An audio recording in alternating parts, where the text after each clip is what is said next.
बौद्ध समाजाच्या तुलनेमध्ये मातंग समाज मागे का राहिला? त्यांचा विकास का झाला नाही? महात्मा फुलेंना लहुजी वस्तादांनी मदत केली हे आम्ही मान्य करतो. बौद्ध समाज हा तुमचा मोठा भाऊ आहे, तो तुमच्या आरक्षणाला विरोध करत नाही. आपल्या मातंग समाजाच्या नवरी नवरदेवाला मंदिरात तरी येऊ देतात का? उघडपणे हा सध्या एक आरोप केला जातोय की बौद्धांनी आमचं आरक्षण खाल्लेलं आहे. कोणत्याही महापुरुषाची दुसऱ्या महापुरुषाशी तुलना करणं खरंच मातंग समाज हा बाबासाहेबांना बैमान झालेला समाज आहे का? केवळ आरक्षणामुळे या जातींचा विकास होणार नाही. हिंदुत्व मातंगांच्या वज्रमुठीत आहे. नमस्कार मित्र हो, सध्या संपूर्ण महाराष्ट्रभरामध्ये अ ब क ड उपवर्गीकरणाचा विषय मागच्या बऱ्याचशा दिवसापासून अगदी तापलेला आहे.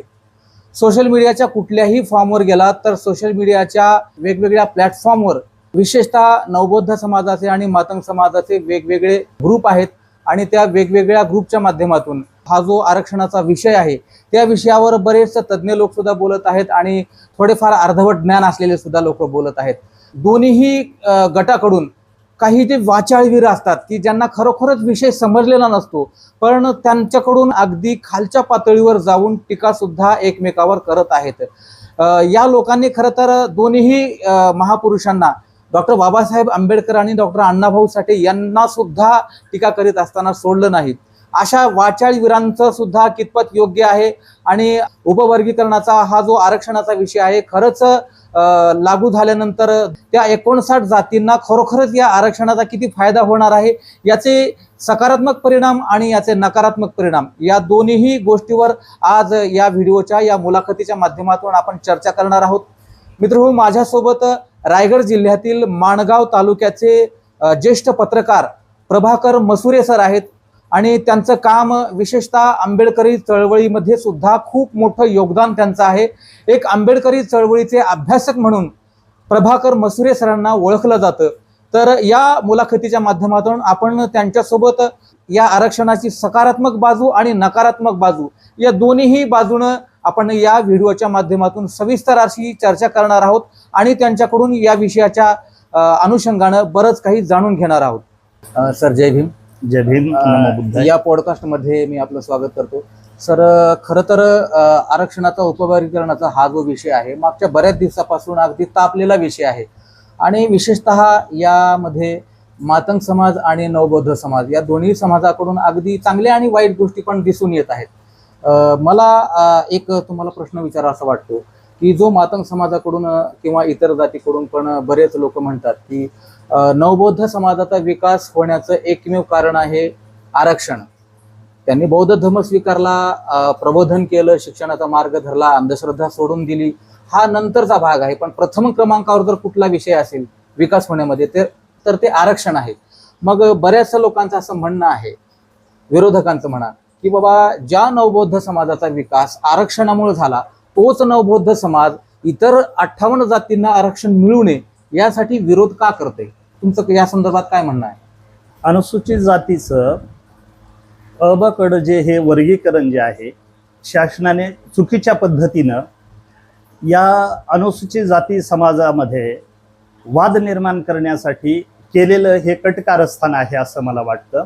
बौद्ध समाज हा इतर समाजाला आरक्षण मिळू नये यासाठी विरोध करत नाही, तर जे अ ब क डचं वर्गीकरण करून शासनाने जे दिशाभूल करण्याचा प्रयत्न केलेला आहे त्या दिशाभूल केलेल्या शासनाचा खऱ्या अर्थानं बौद्ध समाजाला विरोध करायचा आहे. बदर समिती जी शासनाने नेमली त्या समितीमध्ये सर्व समाजाचे प्रतिनिधी असायला हवे होते, परंतु या शासनाने कटकारस्थान करून एकाच समाजाची बदर समिती नेमली आणि त्याच्यामध्ये उपवर्गीकरणाचा घाट रचला. आज माझ्या मातंग बांधवांना वाटतं की आंबेडकरी समाज असेल, बौद्ध समाज असेल, हा आमच्या आरक्षणाला विरोध करतोय. परंतु माझ्या मातंग बांधवांना नम्रतेची विनंती आहे की बांधवांनो, बौद्ध समाज हा तुमचा मोठा भाऊ आहे, तो तुमच्या आरक्षणाला विरोध करत नाही, तर ही शासनाची जे चुकीच्या भूमिका आहेत त्यांना विरोध करत आहे. ही बाब आपण लक्षात घेणं गरजेचं आहे. तुमच्या आरक्षणाला विरोध नाही, आम्ही भाऊ आहोत, भावामध्ये भांडणं होणं हे चुकीचं आहे. बौद्ध समाजाने डॉक्टर बाबासाहेब आंबेडकरांचा विचार घेऊन जास्तीत जास्त आरक्षणाचा फायदा घेतला. शिक्षणाच्या माध्यमातून ते वरवरच्या पदावरती पोहोचले. ज्यांना ज्यांना शिक्षणाचं महत्त्व कळालं, ज्यांनी ज्यांनी डॉक्टर बाबासाहेब आंबेडकरांचं महत्त्व जाणून घेतलं, ते आज चांगल्या पदावरती आहेत आणि आंबेडकरी विचाराची विचारधारा घेऊन ते चांगल्या पदावरती काम करत आहेत. परंतु जे काही कमी शिकलेले अशिक्षित जे लोक आहेत, ते मातंग समाजातीलच काही जे आंबेडकरी विचार समाजामध्ये रुजवून आपल्या समाजाला पुढे नेण्याचा प्रयत्न करतात, त्यांचं म्हणणं ऐकून घेण्याऐवजी त्यांनाच विरोध करण्याचं काम गेल्या काही वर्षामध्ये झालं. आणि म्हणूनच मातंग बांधवांचा ज्या पद्धतीनं विकास हवा होता, ज्या प्रमाणामध्ये सरकारी नोकऱ्यामध्ये त्यांना नोकऱ्या लागायला पाहिजे होत्या, ते काम झालेलं दिसून येत नाही. शासन आपल्याला उपवर्गीकरणाच्या माध्यमातून अबकडं जे वर्गीकरण करत आहेत, त्याच्या माध्यमातून समाजाला कोणत्या प्रकारे कशा प्रकारे आरक्षण देणार आहे, कोणत्या समाजाला किती आरक्षण देणार आहे, 13% कशी वाटणी विभागणी करणार आहे, हे सांगणं शासनानं या गोष्टी समोर आणून देणं गरजेचं आहे, हे असं मला वाटतं. सर, आतापर्यंतच्या जर गोष्टी पाहिल्या तर हे जे सरकार आहे, हे जी विचारधारा आहे या सरकारची, या शासनाची, तर त्या शासनाची विचारधारा जर पाहिले तर आरक्षण देणारी तर त्यांची विचारधारा मुळीच नाही असं दिसतंय. एवढंच नाही तर त्यांच्यात सरकारमधले काही मोठमोठे आमदार असतील, खासदार असतील, मोठमोठे मंत्री असं म्हणतात की आम्ही भारतीय राज्यघटना बदलण्यासाठी आलेलो आहोत, आम्हाला हिंदू राष्ट्र करायचं आहे. अशी कंडिशन असताना हे जे आरक्षणाचं उपवर्गीकरण आणलेलं आहे, हे बीजेपीच्या काळात आलेलं आहे. मग खरंच या सरकारला आरक्षण देऊन या जातींचा विकास करायचा आहे का, किंवा मग दुसरं काही यामागे षडयंत्र आहे? सर, काय सांगाल? आरक्षण देण्याची या सरकारची अजिबात मानसिकता नाही. बौद्ध समाज हा भारतीय जनता पार्टी, शिवसेना आणि राष्ट्रवादी आजचे जे सत्ताधारी आहेत त्यांच्या विरोधी भूमिका घेत असल्यामुळं किमान मातंग समाज आपल्या पाठीमागं खंबीरपणे राहावा यासाठी त्यांनी हे रचलेलं कुभांड आहे. हे सरकार ज्यावेळेस विरोधात होतं त्यांनी सांगितलं होतं की धनगर समाजाला आम्ही पहिल्या कॅबिनेटमध्ये आरक्षण देऊ, मराठा समाजाला आम्ही आरक्षण देऊ. आज जवळपास 2 वर्ष होऊन गेलं, परंतु या सरकारनं ना धनगर समाजाला आरक्षण दिलं, ना मराठा समाजाला आरक्षण दिलं. तर या सरकारने मराठा समाज आणि ओबीसी समाजामध्ये भांडणं लावण्याचं काम केलं, धनगर समाज आणि आदिवासी समाजामध्ये भांडणं लावण्याचं काम केलं. हे सर्व भांडणं सुरू असताना अनुसूचित जाती मध्ये सुद्धा भांडणं लागली पाहिजेत, ह्या हेतूनं त्यांनी उपवर्गीकरणाचा डाव आणून मातंग बांधवांमध्ये आणि बौद्ध बांधवांमध्ये भांडणं निर्माण करण्याचं काम या सरकारनं केलेलं आहे. हे सरकार जे आहे, फोड आणि राज्य करा ही नीती, इंग्रजांची नीती वापरून आपापसामध्ये भांडणं लावून राज्य करण्याचा यांचा हेतू आहे. आणि हा डाव माझा बौद्ध बांधव आणि मातंग बांधव उधळून टाकल्याशिवाय राहणार नाही, असं माझं स्पष्ट मत आहे. सर, मातंग समाजाकडून उघडपणे हा सध्या एक आरोप केला जातोय की बौद्धांनी आमचं आरक्षण खाल्लेलं आहे. फक्त आमचंच नाही तर बौद्धांनी इतर 58 जातींचं सुद्धा आरक्षण खाल्लेलं आहे. मग याला कारण ते असं पुढे करतात की कुठल्याही क्षेत्रामध्ये जावा तुम्ही, कुठल्याही खात्यामध्ये गेलात तर तिथं बौद्धांचंच प्रमाण जास्त आहे. मग ते आपलाच जातभाई पुढे आला पाहिजे, भरती करते वेळेस, तिथं निवड करते वेळेस, तिथं वशिला लावून म्हणा, काही म्हणून म्हणा, आपला जातभाई भरतात. इतर मागासवर्गीय ज्या शाळा आहेत की ज्या SC साठी तयार केलेल्या आहेत, त्या शाळेमध्ये सुद्धा बौद्धच विद्यार्थी जास्तच आहेत. इतर मागांचं प्रमाण नाही, चांभार असतील, ढोर असतील, इतर बाकीच्या जातीचं प्रमाण नाही. हे कारण ते पुढे करतात आणि म्हणतात की बौद्धांना आमचं आरक्षण खाल्लंय. हे कितपत खरं आहे सर, काय वाटतं तुम्हाला? जर असं बौद्ध समाजानेच आरक्षण खाल्लं असतं तर माझा मातंग बांधवच का म्हणतोय की बौद्धांनी आमचं आरक्षण खाल्लं, इतर 57 जाती का शांत बसलेले आहेत? बरोबर. जर खऱ्या अर्थानं बौद्धाने जर आरक्षण खाल्लं असतं तर इतर 57 जाती आज उठून उभा राहिल्या असत्या. माझा मातंग बांधवच का उठून उभा राहतो? तर माझ्या मातंग बांधवांच्या काही लोकांची माथी भडकवण्याचं काम या सरकारच्या माध्यमातून झालेलं आहे. आणि इतर काही विद्वान मंडळी माझी मातंग समाजातली आहेत, आजही त्यांना तुम्ही विचारा. उदाहरणादाखल द्यायचं झालं तर बीड जिल्ह्यातले आमचे भोडे साहेब असतील, प्राध्यापक सुकुमार कांबळे सर असतील, त्यांना तुम्ही विचारा.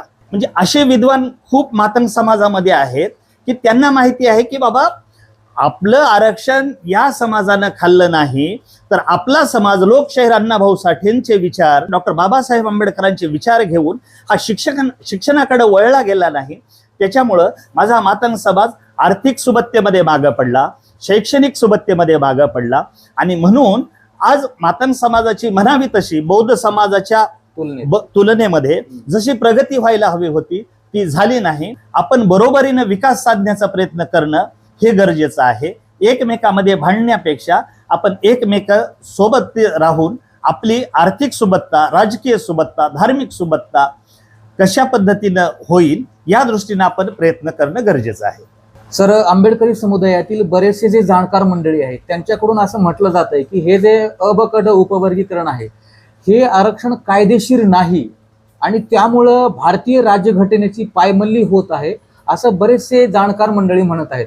मग हे आरक्षण कायदेशीर नाही हा जो मुद्दा आहे तो तुम्ही कशा पद्धतीने समजावून सांगाल सर? अ ब क ड आरक्षण वर्गीकरण हे निश्चितच भारतीय संविधानाची पायमल्ली करणार आहे. कारण अ ब क ड जर अनुसूचित जातीचं वर्गीकरण करायचं असेल तर ते भारतीय संविधानाच्या नियमानुसार लोकसभेमध्ये प्रथमतः पारित झालं पाहिजे, त्यानंतर राज्यसभेमध्ये ते पारित होणं गरजेचं असतं आणि मग कायदा होऊन हे अ ब क ड आरक्षण व्हायला पाहिजे. परंतु तसं न करता या सरकारने भूषण गवई नावाच्या एका दलित, एका अनुसूचित जाती न्यायाधीशाकडून हे वर्गीकरण आणून या देशामध्ये षडयंत्र रचण्याचं काम या सरकारने केलेलं आहे. ज्या वेळेस दलित समाजाचा अनुसूचित जातीच्या विरोधामध्ये निर्णय घेण्याची प्रक्रिया येते तेव्हा या मनुवादी विचारसरणीच्या लोकांनी दलित माणसाकडूनच हे काम करून घेतलेलं आहे. त्याचं उदाहरण द्यायचं झालं तर आर्थिक विकास महामंडळाचं जेव्हा यांना बरखास्त करायचे होते तेव्हा या लोकांनी या महाराष्ट्र राज्याचा मुख्यमंत्री दलित असताना आर्थिक महामंडळ बरखास्त करण्याचं काम केलं. आज हे अ ब क ड जे वर्गीकरणाचं हे काम एका न्यायाधीशाच्या माध्यमातून, तोही अनुसूचित जाती जन्म झालेल्या न्यायाधीशाच्या माध्यमातून हे अ ब क ड वर्गीकरणाचं आणलेलं आहे. इतरांना लोकांना सांगते वेळेस की हे तुमच्याच माणसानं केलं दाखवण्यासाठी हा सरकारने रचलेला कुटील डाव आहे. म्हणून अनुसूचित जातीच्या या 59 जातींनी या सरकारचं षडयंत्र आहे ही बाब आपण जाणून घेणं गरजेचं आहे असं मला वाटतं. जर खरंच या सरकारला आरक्षण द्यायचं असेल तर ते कोणत्या पद्धतीनं देणार आहेत? जे 13% आरक्षण आहे ते लोकसंख्येच्या प्रमाणात देणार आहात की जातीच्या प्रमाणात देणार आहात का जो समाज विकसित झालेला आहे त्यांना कमी करून देणार आहात? या बाबी स्पष्टपणाने जेव्हा सरकार आमच्या समोर आणेल तेव्हा आज जो माझा मातंग समाज बौद्ध समाजाचा विरोध करत आहे तो समाज, मला असं 100% खात्री आहे, या वर्गीकरणाला निश्चितपणानं विरोध करायला बौद्ध समाजाच्या बरोबरीनं उभा राहील. परंतु हे सरकार कसं आरक्षण देणार आहे हे गुपित ठेवण्याचं काम केलेलं आहे. त्यांना आरक्षण द्यायचं नाही तर यांना या अनुसूचित जाती समाजातील बांधवांमध्ये भांडण लावण्याचं हे कटकारस्थान शासनाचं आहे असं मला वाटतं. सर, एक महत्वाचा प्रश्न तुम्हाला विचारावा वाटतो की लहुजी साळवे हे फडके, टिळक आणि गोखले या तिघांचे गुरु म्हणून सध्या पुढे केलं जाते. तसं पाहिलं तर ब्राह्मण लोक हे कधीही मांगाच्या माणसाला गुरु करणार नाहीत. त्यांची जर आपण फिलॉसॉफी पाहिली, त्यांचं जर विचारधारा पाहिली तर मांगाला गुरु म्हणून ते कधीही स्वीकारणार नाहीत. आणि दुसरी गोष्ट जर पाहिली तर लहुजी साळवे, बळवंत फडके असतील, टिळक असतील आणि गोखले असतील या चौघांचा कालावधी जर पाहिला तर बरोबर मॅच होत नाही. मग लहुजी साळवे यांना या तिघांचा गुरु करणं हा नेमका हा प्रकार काय आहे सर? तुम्ही काय सांगाल? गुरुचं जे विषय आहे तो चुकीचा आहे. माझ्या मातंग बांधवा व्यतिरिक्त एका तरी ब्राह्मण समाजाच्या माणसानं म्हणावं की या तिघांचे गुरु लहुजी साळवे होते, असं एका तरी इतर समाजाच्या म्हणावं. माझे मातंग बांधवच का म्हणते? तर त्यांचा कार्यकाळ हा 18व्या शतकामध्ये आणि लोकमान्य टिळकांची 19व्या शतकामध्ये आहे. छत्रपती शिवाजी महाराजांचा गुरु एका ओबीसी माणसाला आजही इथली समाज व्यवस्था मान्य करत नाही. मातंग समाजाचा गुरु ही समाज व्यवस्था आगरकर आणि गोखले आणि टिळकांचा कसं मान्य करेल? आणि मला वाटतं की एका तरी ब्राह्मण समाजाच्या व्यक्तीने समोर यावं आणि हे सांगावं. हे मातंग बांधवांशिवाय कोणच सांगू शकत नाही. तर हे चुकीचं आहे. महात्मा ज्योतिबा फुलेंनी मुलींची पहिली शाळा सुरू केली तेव्हा लहुजी वस्ताद हे सावलीसारखे महात्मा ज्योतिबा फुलेंसोबत उभे होते आणि महात्मा फुलेंच्या जीवाला धक्का लागू नये यासाठी त्यांनी प्रचंड मेहनत घेतली, हे मान्य करणं गरजेचं आहे. परंतु ही गुरु शिष्याची परंपरा कोणी सुरू केली हे समजतच नाही. महात्मा फुलेंना लहुजी वस्तादांनी मदत केली हे आम्ही मान्य करतो. लहुजी वस्ताद हे आद्य क्रांतिकारक होते हे मान्य करतो आणि आमचं संबंध सर्व समाजाचं ते भूषण होते हे आम्ही मान्य करत आहोत. महात्मा फुलेंचं असेल, सावित्रीबाई फुलेंचं असेल, संरक्षण करण्याचं काम लहुजी साळवे यांनी केलं. मुक्ता साळवे नावाच्या एका मातंग मुलीला पहिल्या प्रथम शिक्षणासाठी महात्मा ज्योतिबा फुलेंच्या शाळेमध्ये पाठवण्याचं काम लहुजी साळवेंनी केलं. मुलींच्या शिक्षणासाठी खूप मोठं योगदान दिलंय हे आम्ही मान्य करतो. ते आमचे आदर्श आहेत, ते आमचे महापुरुष आहेत. मातंग समाजाचेच नव्हे तर या देशातल्या सर्व जाती धर्माचे ते महापुरुष युग पुरुष आहेत. परंतु ही गुरु शिष्याचं जे नातं निर्माण करण्याचा प्रयत्न करतायत हे कुणी असो ते चुकीचं आहे, ही आमची भूमिका आहे. सर, सध्या सोशल मीडियावर एक जणू काही युद्धच पेटलेलं आहे की अण्णाभाऊ श्रेष्ठ की बाबासाहेब श्रेष्ठ. याच्यासाठी आपली एवढी म्हणजे कसोशीनं प्रयत्न चालू आहे की आमचाच नेता कसा श्रेष्ठ आहे, आमचाच महापुरुष कसा सगळ्यापेक्षा पुढे आहे हे दाखवणं चालू आहे. ही जी विषारी जी पेरणी करणं जे चालू आहे, या विषारी पेरणी करणाऱ्या लोकांना तुम्ही काय सांगाल? हे जे सर्व महापुरुष आहेत ते त्यांच्या जागी सर्व श्रेष्ठच आहेत. परंतु कोणत्याही महापुरुषाची दुसऱ्या महापुरुषाशी तुलना करणं, कमी जास्त लेखणं, श्रेष्ठत्व निर्माण करणं ही अत्यंत चुकीची बाब आहे. 16व्या शतकामध्ये छत्रपती शिवाजी महाराजांनी या बहुजनांचं राज्य या महाराष्ट्रामध्ये निर्माण करून या बहुजनांच्या अस्तित्वाचा झेंडा आटकेपार पोहोचवण्याचं काम केलं. 18व्या शतकामध्ये महात्मा ज्योतिबा फुलेंनी स्त्री शिक्षण असेल, सर्वांना समान वागणूक असेल, ती भूमिका घेत आपलं कर्तृत्व खऱ्या अर्थानं 18व्या शतकामध्ये सिद्ध केलं. शाहू महाराज असतील, यांनी राजे असताना एका चर्मकार समाजाच्या व्यक्तीला हॉटेल टाकून त्या चर्मकार समाजाच्या हॉटेलमध्ये कोणीही जात नसताना स्वतः छत्रपती शाहू महाराज त्या हॉटेलमध्ये जाऊन स्वतः चहा घ्यायचे. अरे, त्या हॉटेलमध्ये राजा येऊन चहा घेतोय, मग प्रजेने घ्यायला काय हरकत आहे? तर ही जी पेरणी आहे 16व्या शतकापासून शिवाजी महाराज असतील, महात्मा ज्योतिबा फुले असतील, संत तुकाराम असतील, ज्ञानदेव असतील, डॉक्टर बाबासाहेब आंबेडकर असतील, लिंगायत समाजाचे धर्मगुरू बसवण्णा असतील, बसवेश्वर महाराजांनी, त्यांच्या त्या ठिकाणी बसवेश्वर महाराजांचं योगदान खूप मोठं आहे. डॉक्टर बाबासाहेब आंबेडकरांच्या ठिकाणी बाबासाहेब आंबेडकरांचं योगदान खूप मोठं आहे. लोकशाहीर अण्णाभाऊ साठेंचं योगदान 19व्या शतकामध्ये खूप मोठं आहे. बाबासाहेब आंबेडकरांचे विचार त्यांनी पेरण्याचं काम आपल्या आयुष्यामध्ये केलेलं आहे. डाव्या विचारसरणीच्या माध्यमातून गिरणी कामगाराचे प्रश्न असतील, अशिक्षित असतील, अस्पृश्य असतील, त्यांच्या व्यथा आणि वेदना त्यांनी आपल्या साहित्याच्या माध्यमातून मांडण्याचं काम केलं असेल. आणि संयुक्त महाराष्ट्राचा लढा खऱ्या अर्थानं लोकशाहीर अण्णाभाऊ साठेंनी जर लढला नसता तर हा संयुक्त महाराष्ट्र झालाच नसता, ही भावना आमची आहे. म्हणून प्रत्येक राष्ट्रपुरुष, प्रत्येक महापुरुष हे त्यांच्या त्यांच्या जागी श्रेष्ठ आहेत. परंतु या जाती जातींनी हे विष निर्माण करून माझा नेता श्रेष्ठ की तुझा महापुरुष श्रेष्ठ हे जे वातावरण निर्माण केलेलं आहे ते अत्यंत चुकीचं आहे. आणि या सर्व धर्म समभावाची व्याख्या सांगणाऱ्या देशासाठी हे खूप दुर्दैवी बाब आहे. म्हणून प्रत्येक महापुरुष हा प्रत्येक स्वतःच्या त्यांच्या ठिकाणी त्यांचं कार्यकर्तृत्व महानच आहे.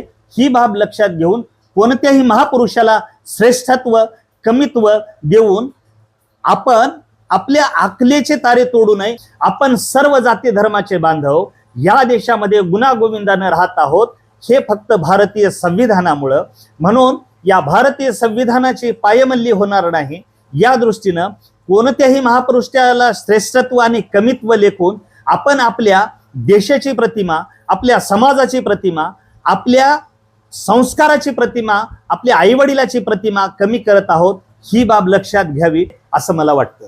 सर, आंबेडकरी चळवळीचा इतिहास जर पाहिला तर आंबेडकरी चळवळीमध्ये मातंग समाजाचं सुद्धा खूप मोठं योगदान आहे. प्रमाण कमी असेल पण मातंग समाज सुद्धा आंबेडकरी चळवळीमध्ये अगदी सुरुवातीपासून आहे, आतापर्यंत आहे. मग आंबेडकरी चळवळीमध्ये मातंग समाज सुद्धा असताना बौद्ध समाजाच्या तुलनेमध्ये मातंग समाज मागे का राहिला, त्यांचा विकास का झाला नाही, तुम्हाला काय वाटतं? डॉक्टर बाबासाहेब आंबेडकरांनी सांगितल्याप्रमाणे बौद्ध समाज हा शिक्षणाकडे जसा झुकला तसा माझा मातंग समाज म्हणावा तेवढ्या प्रमाणामध्ये हा आंबेडकरांच्या शिकवणीकडे झुकला नाही. तो शिक्षणापासून मागे राहिला. अंधश्रद्धेच्या गर्तेत बुडाल्यामुळं तो स्वतःचा विकास म्हणावा तेवढा करू शकला नाही. ज्यांनी ज्यांनी आंबेडकर स्वीकारला त्यांचा मातंग समाजाच्या बांधवांचा विकास झाला, परंतु सर्वांनी बाबासाहेब आंबेडकर स्वीकारला नसल्यामुळं थोडंसं तो समाज मागे राहिलाय.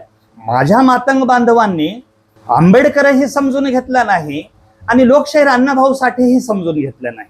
जर डॉक्टर बाबासाहेब आंबेडकर आणि लोकशाहीर अण्णाभाऊ साठे जर समजून घेतला असता, आपल्या डोक्यामध्ये उतरून घेतला असता, तर बौद्धांबरोबरच प्रगती माझ्या मातंग बांधवांची सुद्धा झाली असती.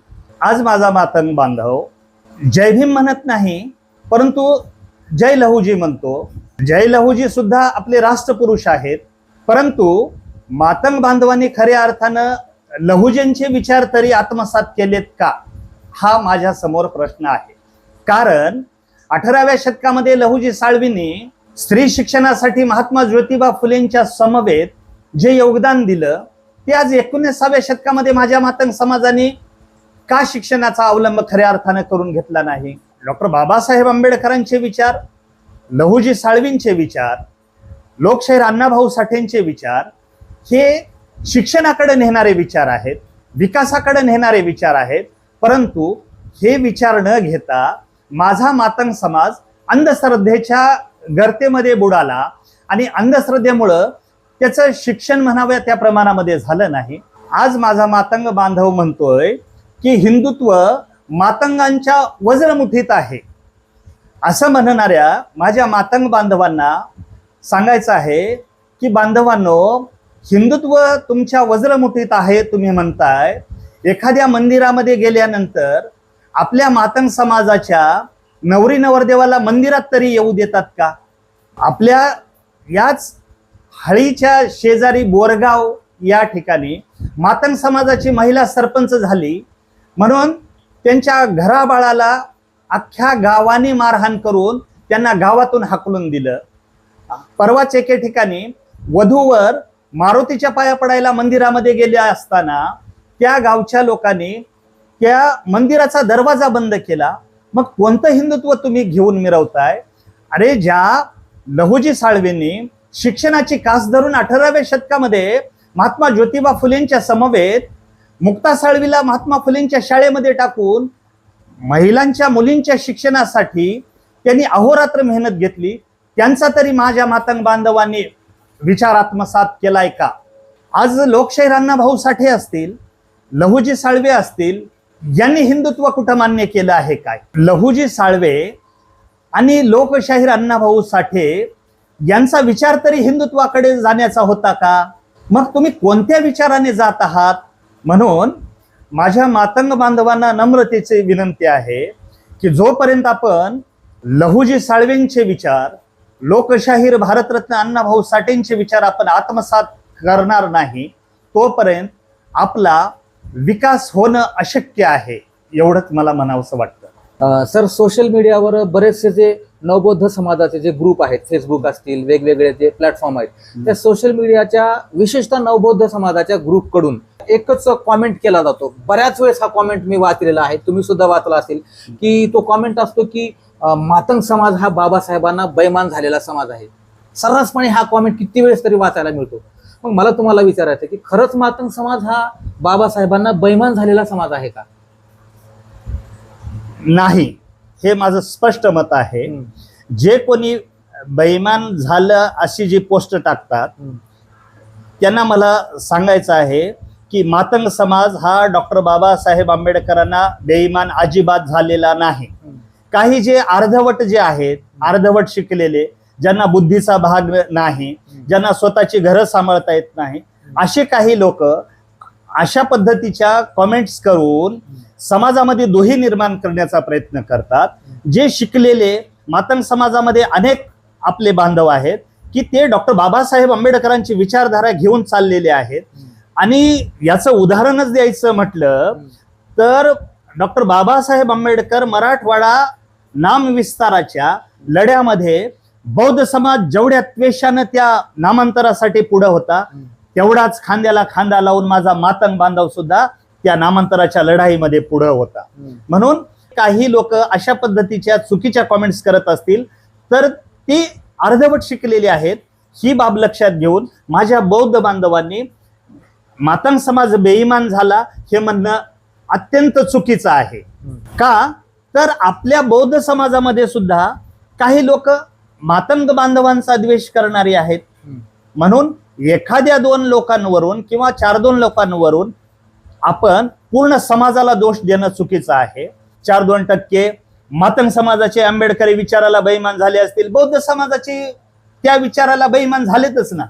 जर मातंग समाज आंबेडकरांना बेईमान झाला असता तर पोचीराम कांबळे या नामांतराच्या चळवळीमध्ये स्वतःचा प्राण जाईपर्यंत जय भीम म्हणत होता. अख्खा गाव त्याच्यावरती अन्याय अत्याचार करत होता पण त्यांनी जय भीम सोडलं नाही. पोचीराम कांबळेंनी जो लढा दिला त्यांचा मुलगा चंदर कांबळेला सुद्धा शासनाच्या जन्मठेपेला फाशीला सामोरे जावं लागलं. अक्षरशः परवाच त्यांच्या पत्नीचं निधन झालं. त्या सुद्धा त्यांनी उभं आयुष्य आंबेडकरी चळवळीसाठी वेचलं. म्हणून एखाद्या 2 लोकांमुळं पूर्ण मातंग समाजाला दोष देणं चुकीचं आहे. आरक्षणामुळे आमचा विकास होणार आहे असं जवळपास सगळ्याच 58 जातीला वाटतं की समजा हे उपवर्गीकरण महाराष्ट्रामध्ये लागू झालंच, कारण अगोदर झालेलं आहे. केरळ असेल, तामिळनाडू असेल किंवा पंजाब राज्यामध्ये असेल, उपवर्गीकरण त्यांनी केलेलं आहे. महाराष्ट्रामध्ये समजा उपवर्गीकरण लागू झालं तर या उपवर्गीकरणामुळे खरंच या 58-59 जातीचा विकास होणार आहे का? केवळ आरक्षणामुळे या जातींचा विकास होणार नाही, तर त्यांनी शिक्षणाची कास धरणं गरजेचं आहे. प्रबोधनाचे लढे समाजामध्ये उभे करून आपल्या मुलांना शिक्षणाकडं, तसेच आपल्या फुले शाहू आंबेडकरी लोकशाहीर अण्णाभाऊ साठे, लहुजी साळवे यांचे विचार आत्मसात करण्यासाठी प्रयत्न करणं, त्यांच्या डोक्यामध्ये ते विचार पेरून हे आपले लढे निर्माण करून शिक्षणाची कास धरून आपल्या समाजाचा खऱ्या अर्थानं उद्धार हा शिक्षणामुळे होतो. ही बाब ध्यानात घेऊन आपल्या मुलांना उच्च प्रतीचं जास्तीत जास्त चांगलं शिक्षण देण्याचा प्रयत्न करणं गरजेचं आहे. बौद्ध समाजाचा विकास हा झाला हे म्हणत असताना का झाला हे आपण लक्षात घेणं गरजेचं आहे. डॉक्टर बाबासाहेब आंबेडकरांच्या 1956च्या दीक्षाभूमीनंतर बौद्ध समाजाने अंधश्रद्धा पूर्णतः सोडली. देवदेवतांच्या पूजे असेल, वेगवेगळ्या कंदुरीच्या माध्यमातून आर्थिक जे नुकसान होत होतं त्या गोष्टी सोडल्या. भगवान बुद्धाला काय लागतं, नारळ नाही, श्रीफळ नाही, काय नाही, बुद्धांचा विचार आत्मसात केला. बाबासाहेब आंबेडकरांचा विचार आत्मसात करून अंधश्रद्धेला, ह्या रूढी परंपरांना विरोध करून शिक्षणाची कास धरून त्यांनी आपल्या समाजाची मुक्ती ही शिक्षणाशिवाय नाही हे जाणून घेतलं. परंतु इतर समाजाने ही बाब लक्षात घेतली नसल्यामुळं त्यांचं म्हणावं त्या प्रमाणामध्ये विकास झाला नाही. म्हणून माझं या समाजाला, सर्वच समाजाला, अनुसूचित जातीच्या सर्व समाजाला सांगणं आहे की आपण रूढी परंपरा या सोडून दिल्या पाहिजेत. अंधश्रद्धेपासून आपण कोसो दूर राहिलं पाहिजे. बाबासाहेब आंबेडकर एके ठिकाणी म्हणाले शिक्षण हे वाघिणीचं दूध आहे.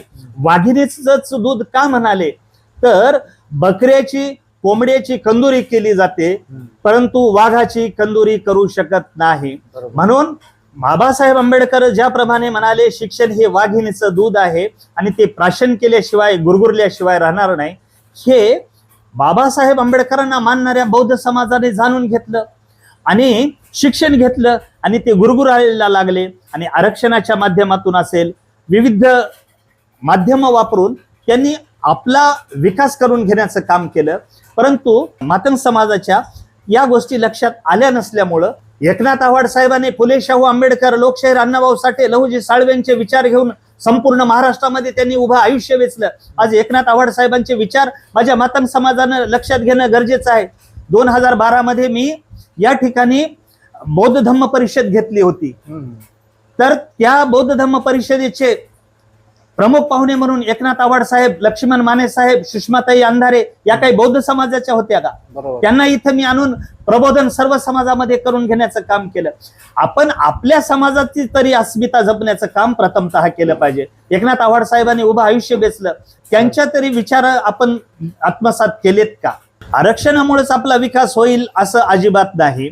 आरक्षण मिळालं तरीही आपण आज जे बौद्ध समाजासोबत लढतो आहोत किंवा बौद्ध समाजाचा विरोध करतो आहोत, हे न करता भविष्यामध्ये आपल्याला या सरकारच्या विरोधात सुद्धा बंड करावं लागेल. सरकारच्या विरोधामध्ये आपलं जन आंदोलन उभा करावं लागेल आणि या सरकारला दाखवून द्यावं लागेल की आमचा विकास जर नाही झाला तर आम्ही तुमच्या मानगुटीवर सुद्धा बसू शकतो.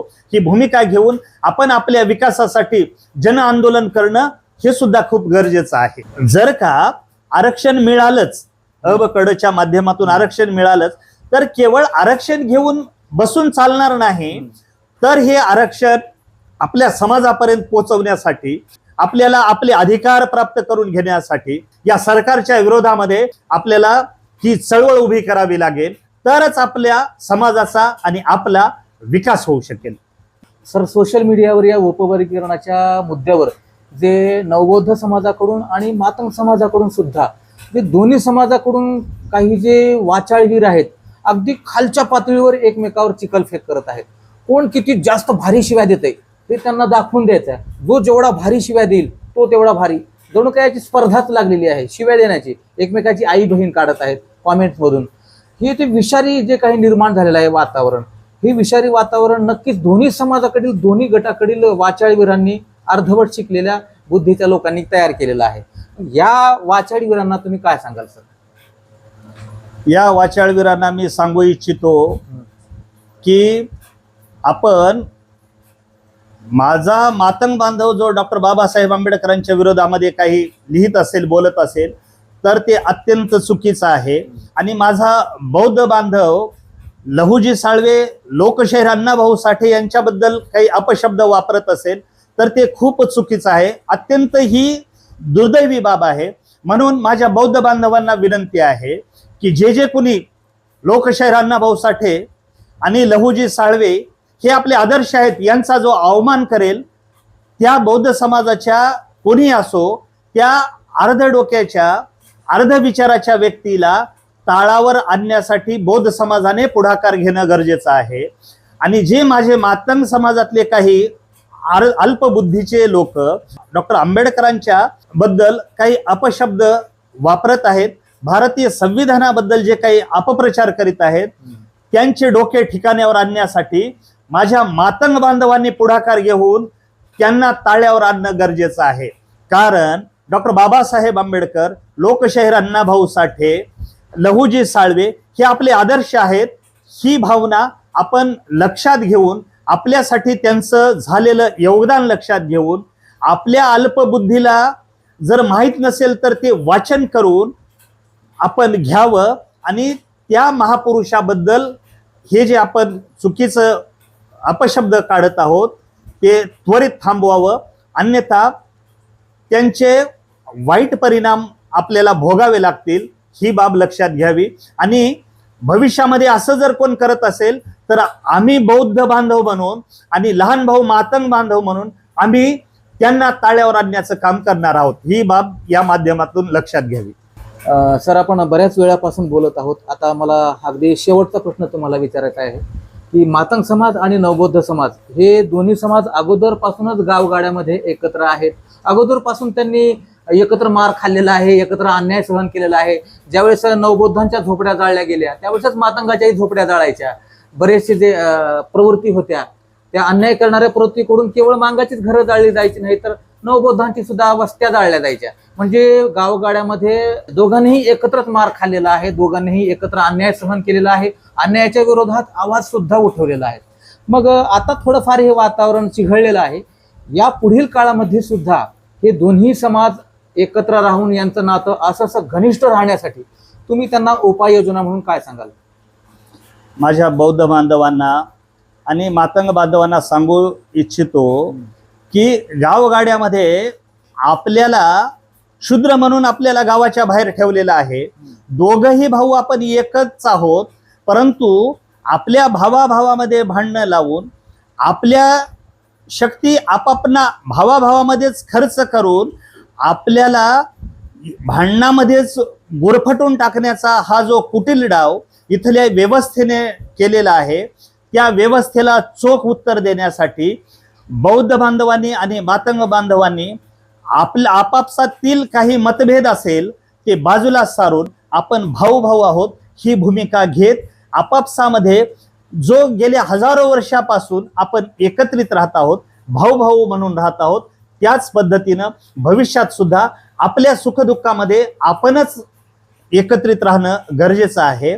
तर आपापसामध्ये वाद न करता, तंटे न होता, जे कोणी तंटे निर्माण करतात, वाद निर्माण करतात, अशा शक्तीला चोख उत्तर देऊन आपण भाऊ आहोत ही भावना ठेवून गेल्या हजारो वर्षापासून जसे आपण भाऊ भाऊ म्हणून राहत आहोत तसंच भविष्यातही राहावं, आपल्यामध्ये कोणतेही वितंडवाद होऊ नयेत ही माझी भावना आहे. सर, खूप समर्पक अशी माहिती तुम्ही या मुलाखतीच्या माध्यमातून दिलात. विशेष म्हणजे अ ब क ड उपवर्गीकरणामुळे जो काही वाद नवबौद्ध समाज आणि मातंग समाजामध्ये उफाळलेला आहे आणि त्याच्यामधून जे काही चुकीचे कॉमेंट्स असेल, चुकीच्या लोकांच्या ज्या धारणा आहेत, काही लोकांना पॉझिटिव्ह निगेटिव्ह ज्या काही गोष्टी आहेत त्या तुम्ही चांगल्या पद्धतीने या मुलाखतीच्या माध्यमातून समजावून सांगितलं.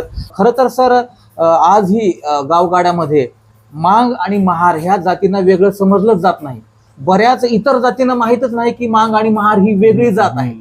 बरेच लोक मांग आणि महार या जातीला एकच समजतात. बरोबर बरोबर. हे फक्त आपल्या ज्यांना माहित आहे त्यांना माहित आहे, पण बऱ्याच लोकांना, बहुजन समाजातल्या ज्या उच्चवर्णीय म्हणतो किंवा बऱ्याच जातींना माहित नाही की ह्या दोन जाती वेगळ्या आहेत. म्हणजे एवढे घनिष्ठ नातं जुन्या काळापासून या दोन जातीमध्ये आहे, एकच जात समजली जाते. आपण त्यावर जो काही प्रकाश टाकला सध्याच्या परिस्थितीवर, तो मला वाटतंय खूप योग्य पद्धतीने तुम्ही दोन्ही समाजाला मार्गदर्शन केलं. सर, आपण या मुलाखतीसाठी वेळ काढलात त्याबद्दल मी आपले आभार व्यक्त करतो. धन्यवाद. जय भीम. धन्यवाद. जय भीम. नमो बुद्धाय. मित्रहो, हा व्हिडिओ तुम्हाला कसा वाटला नक्की सांगा. हा व्हिडिओ जर तुम्हाला आवडला असेल, हा व्हिडिओ तुमच्या इतर मित्रांपर्यंत शेअर करा आणि या चॅनलला सबस्क्राईब करा, कारण या चॅनलवर अशाच प्रकारचे समाज उपयोगी व्हिडिओ तुम्हाला पाहायला मिळतील. भेटूया एका नव्या व्हिडिओमध्ये, नव्या पाहुण्यासह, नव्या विषयासह. तोपर्यंत नमस्कार.